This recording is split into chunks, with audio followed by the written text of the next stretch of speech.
a fiery plane crash, an addiction to painkillers, and bouts with severe illness. Travis Barker has been through a lot. The Blink-182 drummer was hospitalized with pancreatitis in June 2022, jeopardizing his mobility and prompting calls for prayers. But it's hardly the first time he's faced a major crisis. This is the tragic real-life story of Travis Barker. A few major losses would fracture Travis Barker's family life for good, and he suffered them throughout his childhood. According to his memoir, Can I Say, when Barker was 3 years old, his paternal uncle died of cirrhosis of the liver at the age of 62. He'd contracted the condition after acquiring hepatitis C via transfusion of infected blood. During the summer before he started high school, Barker's mother, Gloria, suspected that her husband Randy was having an extramarital affair. A private investigator found evidence, and the young Barker recalled listening to them fight all night long. Not long after Barker's parents' marriage fell apart, Gloria sought medical attention for neck pain, extreme fatigue, and a mouth so dry it made it hard for her to speak. Doctors diagnosed her with Sjogren's syndrome, a serious autoimmune disorder. At the end of the summer, when Barker was 13, his mother died on the day before the start of high school. He'd later commemorate Gloria Barker's memory with a large tattoo of her face on his back.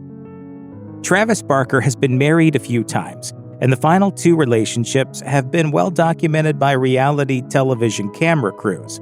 The MTV show Meet the Barkers chronicled the drummer's life with actor and model Shauna Mokler, while his relationship with Kourtney Kardashian provided plenty of material for Hulu's The Kardashians. Have you been practicing, babe? No. Not counting brief, ill-fated flings with model Tara Conner, singer Rita Ora, and professional celebrity Paris Hilton, Barker's other major relationship was with a woman named Melissa Kennedy, whom he married in 2001. She kept a low profile during and after her marriage to Barker, although she made brief appearances in 2 Blink-182 documentaries. The marriage fizzled out quickly, and the pair filed for divorce less than a year after their wedding. Early in his adulthood, Travis Barker had a substance use disorder. According to Vice, he tried PCP and various strong prescription painkillers, which had some serious effects on him. He told the outlet, "I got so good at taking them, I ended up building a tolerance where they would keep me wide awake and numb. I wasn't sleeping." At the lowest point of his dependency during an Australian tour in 2004, Barker assigned a security guard to watch over him while he slept to make sure he didn't stop breathing, according to Billboard. Barker added, "My bones were so brittle from so much painkiller use. I had this moment when I got to Europe for that tour where I really identified myself as a dumpster." With suicidal feelings setting in, he reports he told Blink-182 frontman Mark Hoppus that he needed to leave the tour. Barker said he kicked narcotics around 2007 and stopped smoking marijuana in 2011. In his young adulthood, Travis Barker was haunted by the notion that he'd one day die in a plane crash. He lived with a fear of flying, and he'd sometimes skip a flight if anxiety compelled him to do so. I hated flying. Before he boarded a flight out of Columbia, South Carolina, after performing at a college-sponsored event in September 2008, he felt uneasy. He later told Billboard, "I called my dad. I don't know what it was, but I said, 'Pops, I have a really strange feeling about this one.'" Barker got on the small Learjet aircraft, and immediately after takeoff, the plane crashed and 4 people on board died.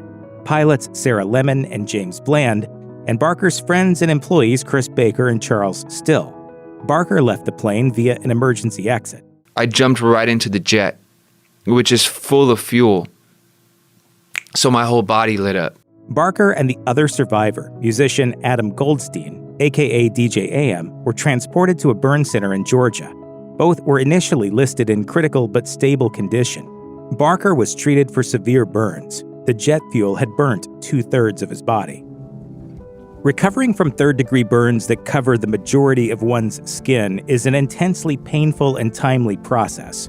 According to Men's Health, Travis Barker was hospitalized for 3 months after his tragic plane crash in September 2008. After 26 surgeries and many skin graft procedures, Barker was on the road to recovery, but he still had to undergo therapy and relearn both how to walk and how to play the drums.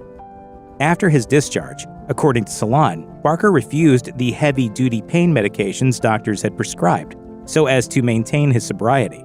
Barker told the outlet, "I couldn't imagine putting another one of those pills in my body, but they had me on other prescriptions. At some point, I flushed all those down the toilet because I didn't like what they were doing. Those pills, per Billboard, bipolar medications to help curb suicidal thoughts and impulses, because his burn recovery was so agonizing." Barker told Vice, "I was waking up during surgeries and overhearing doctors talking about amputating my foot." He asked his transplant's bandmate Rob Aston to arrange his death, telling Vice, "I would call Skinhead Rob all the time and tell him, 'Rob, get one of the homies I don't know to get in here and smoke me. I can't do this anymore.'" While Travis Barker's physical recovery from the small plane accident was difficult and painful, it was a less visible health issue that nearly undid him. Per Men's Health, Barker suffered a multitude of mental health problems after the traumatic event. He reports that after his hospital discharge, he had trouble sleeping for 3 weeks, generally dozing for an hour a night, and only after going into his kid's bedroom for the comfort that proximity to loved ones can provide. Barker was also diagnosed with post-traumatic stress disorder. He told Men's Health, "I couldn't walk down the street. If I saw a plane, I was determined it was going to crash, and I just didn't want to see it." During subsequent tours with his band, Barker believed an accident was a foregone conclusion, and he'd mentally prepare himself for such a thing happening. It took Barker 3 months of therapy to reach a reasonably calm stasis in his mental health to address his PTSD and the aftermath, as 2 of Barker's friends died in the accident. He told Salon, "I had massive survivor's guilt for a while. I had to bury 2 of my best friends." Apart from Travis Barker, another musician survived the September 2008 Learjet crash in South Carolina that killed 4 people. The drummer's best friend, Adam Goldstein, aka DJ AM, an electronic musician who performed with Barker. In the aftermath of the accident, Goldstein struggled mightily and publicly with survivor's guilt. He said at the Television Critics Association summer press tour in July 2009, "There's no reason why I lived and they didn't. It's something that I struggle with every day, kind of wondering." On August 28, 2009, Goldstein was discovered dead in his New York City apartment after police responded to a wellness check request after the musician hadn't been heard from in days. According to the New York Medical Examiner, Goldstein died from an overdose of a combination of prescription drugs and cocaine. Barker told Salon, "It destroyed me when Adam overdosed. He was such a positive person. Anyone who knew him would say so. He helped keep me sober. He was always helping me sober up." One of the last things he said to me was, "I feel like doing a bunch of drugs and saying." Travis Barker and Shanna Moakler seem to have the makings of a picture-perfect, reality TV-ready celebrity marriage. The Blink-182 drummer and the former Miss USA welcomed their son Landon in 2003, got married in 2004, and had daughter Alabama in 2005. The same year, they debuted Meet the Barkers on MTV. That series ended its run in 2006, the same year that the marriage did too, with Barker filing for divorce. The estranged couple aired their grievances and tossed accusations at one another in public settings. Via his MySpace page, Barker alleged infidelity and called his soon-to-be ex-wife a lazeabout. Moakler said to TMZ that Barker needed therapy, and reportedly approached the women with whom Barker was possibly seeing on the side. Barker and Moakler reunited after the plane crash, but wound up calling each other out for cheating again, finalizing the divorce in 2008, but living in the same household to more effectively parent their kids. In 2014, Barker told a custody court that Moakler was a negligent, disinterested mother, and she brought up her former husband's threats, labeling their relationship in court documents, quote, "a very sick cycle." In 2018, Blink-182 rescheduled a number of dates of Kings of the Weekend, its ongoing Las Vegas residency show at the Palms. The reason, according to a statement issued via the band's Twitter page, Travis Barker was severely ill, suffering from blood clots in both of his arms. According to Healthline, blood clots can manifest in swelling and cramping and dislodge and enter the lung in the form of a potentially fatal pulmonary embolism. Barker told E! News at the time, "I have blood clots. I have, I think, like 30 in my right hand and arm, and I have about 10 in my left, so I'm just waiting for them to clear up. I'm on blood thinners." Barker was treated for his medical emergency in a Los Angeles area hospital and was released after a few days, according to TMZ, only to be quickly readmitted. While recovering with the blood clots and the treatment for them, he developed a staph infection, as well as cellulitis, a skin infection.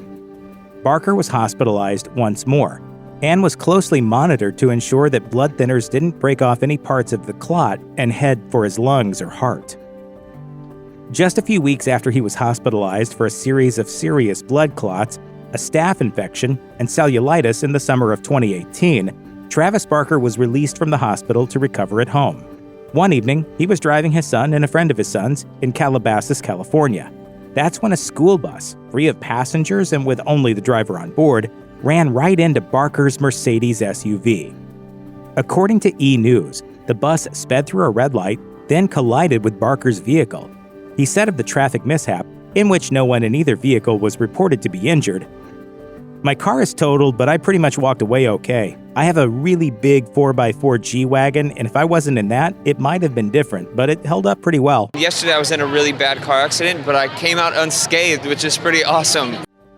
The community of elite, mega-successful alternative rockers drummers is a small one, and tight-knit at that. Thus, when one of their own dies, it hits hard. In March 2022, Foo Fighters announced via its Twitter account the death of its longtime drummer, Taylor Hawkins. Authorities later revealed the cause of death to be cardiovascular collapse of an enlarged heart, brought on by drug use. Travis Barker posted a remembrance of Hawkins on his Instagram page, writing, "I don't have the words. Sad to write this or to never see you again. I'll never forget Laguna Beach days when I was a trash man playing in a punk rock band and you were playing with Alanis Morissette. You'd come watch me play in dive bars and be like, 'Kid, you're a star.'" A few weeks later, Barker got a new tattoo above his foot, hawk wings, in honor of Hawkins.